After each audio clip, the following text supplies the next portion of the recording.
Forbes only gives you 4 free articles a month and then begs you to subscribe because their quality is just so good that you'd be crazy not to. Well, I've got a story here I'd like to share that dispels that notion, hopefully puts it to bed once and for all. It won't. They'll keep popping up like, let's just say they're malignant sometimes. Anyway, I got Randy here joining me. He is the host of his own show. You can find him on YouTube, you can find him on X, and if you find him in the real world, definitely report it to authorities because he's not supposed to be out in the wild. I'm pretty sure that's right. I'm Brian. Welcome to Futurasa. So Randy, I sent you this link yesterday because it is borderline magical. This is Forbes. What are you doing? Elon's Edsel, Tesla Cybertruck, is the auto industry's biggest flop in decades. So, oh boy, well, this sounds ripe for tearing apart. It does. Elon Musk's polygonal pickup is a polarizing sales flop that's missed the billionaire's volume goal by a staggering 84%. What? 84%? How many did they think we would sell the first year? They're going by nameplate capacity. Nameplate capacity. Yeah. So remember when he said fully ramped, we expect the factory can make 250,000? Yeah. Apparently they were supposed to start at 250,000 from day one.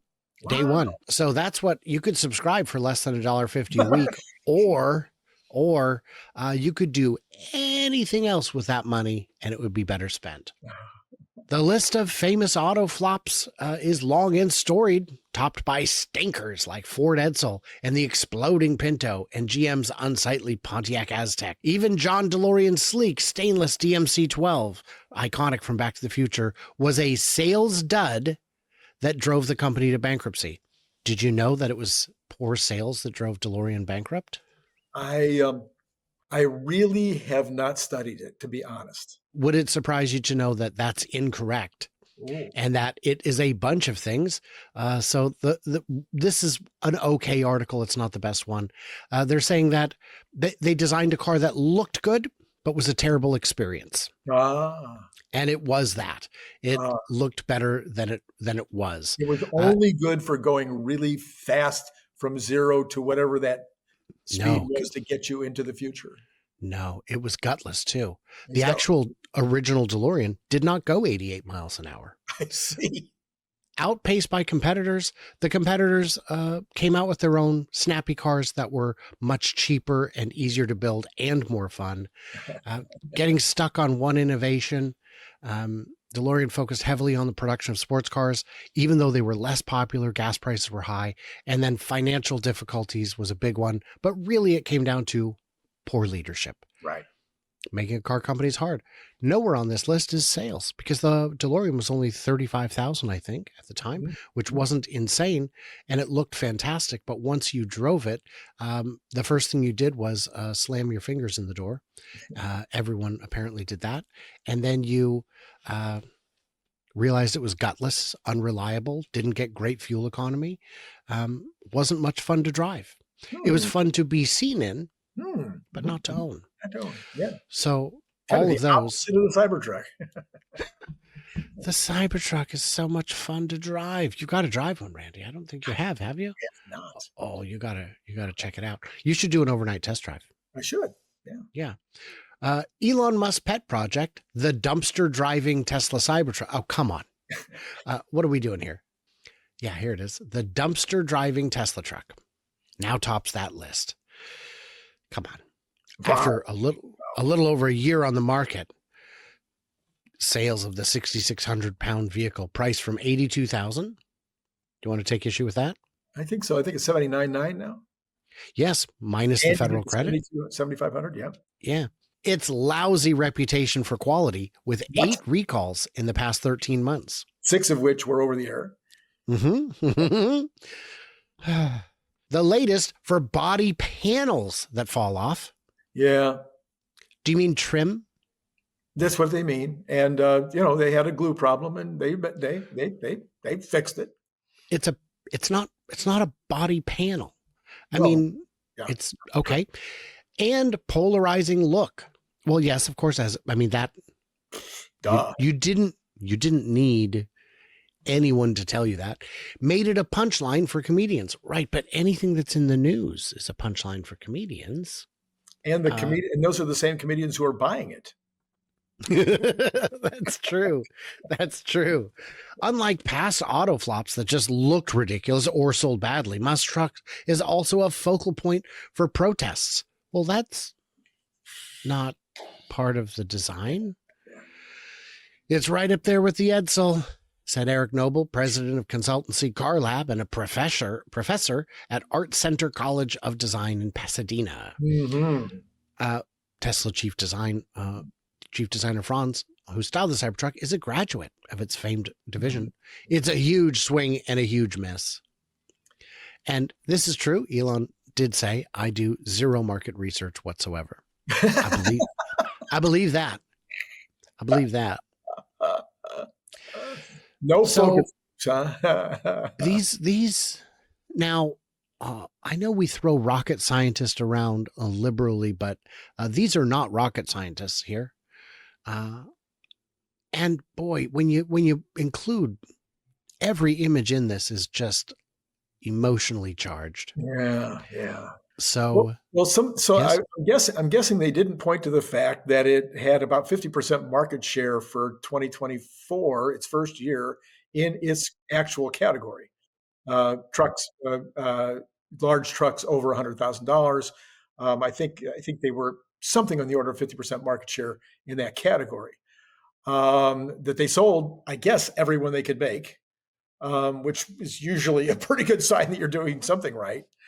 And that we have no idea what the real unit capacity is in terms of sales, because we haven't got the thing down to the price where it would be competing with a large TAM. So I'm thinking that number is probably around 60,000, especially if it still has the 7,500 off. But even if it doesn't, I think at around 60,000, the TAM will dramatically increase. And we'll find out just how popular it is. Now, I know you've got a lot of experience with plastics. Have you ever bent steel? Have I ever bent steel? Whether it's in a press or a stamp, this is a big swing and a miss here. This is where I misconstrued they misconstrued the trade-off.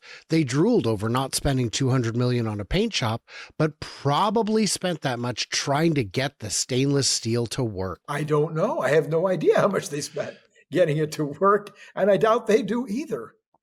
This clown definitely does not. This guy is making, I mean, that's something you say over a few drinks at the bar to someone who doesn't have a microphone.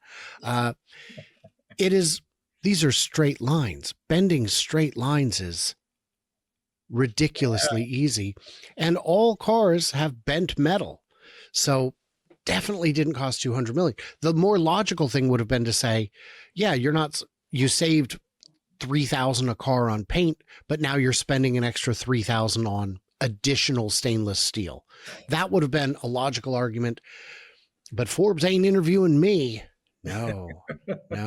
And by the way, Wall Street Journal has only interviewed me once, and only before I had a channel. Now that I'm an actual expert, they won't. I see. They're just not interested. No longer interested. Yeah. No. Yogi Berra said it best. No one goes there anymore. It's too popular.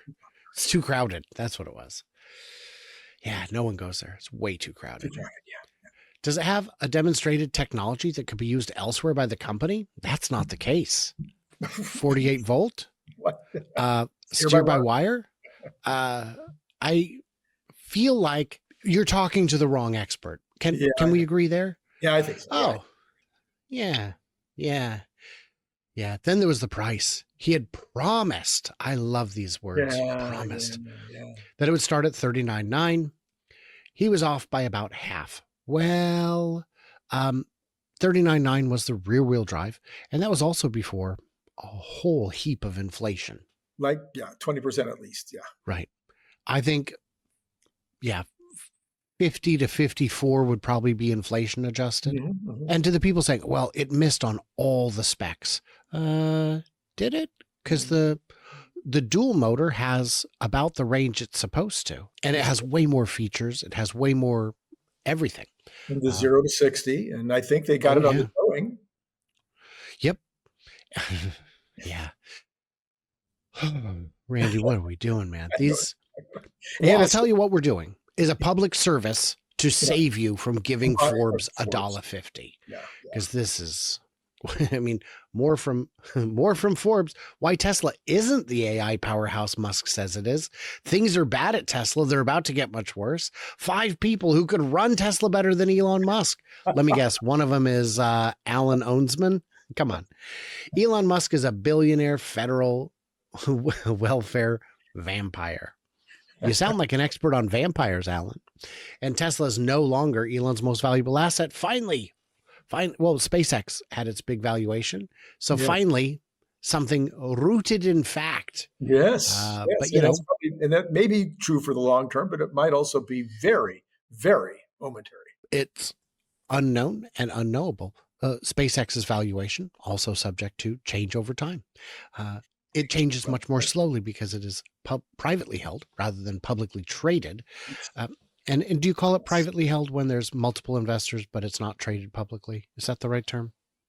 That's exactly Oh right. my gosh, you guys. So Forbes, I'm going to give you an A for effort.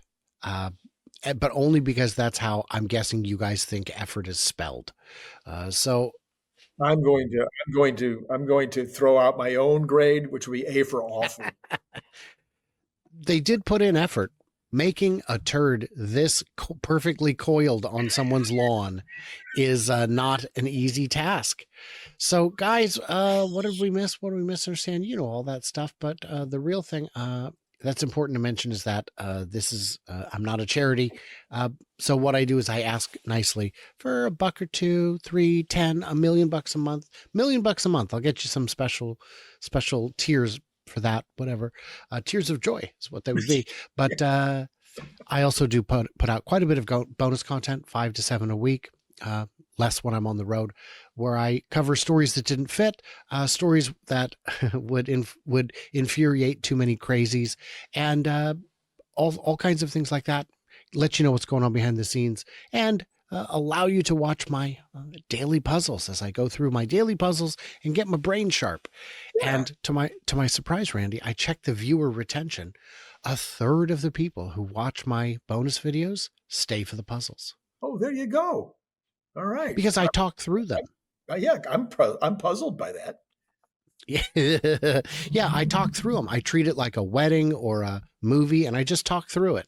And so even after you've talked through them, they stay. That's the crazy part. If I was just sitting there just doing it, I think it'd be pretty dry.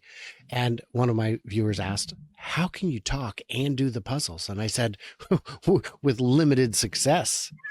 So that's great. Guys, what did we miss? What did we misunderstand? Leave it in them comments below. Check out Randy Kirk, see what he's up to. He has some pretty good guests on. He gets Brian Wang. He gets Brian White. Whether you're White or Wang, you've got all your bases covered with Brian's. And everybody else, like, subscribe, stay tuned and juicy. And I cannot wait to hear from you clever robots when I finally finish this outro. Whew.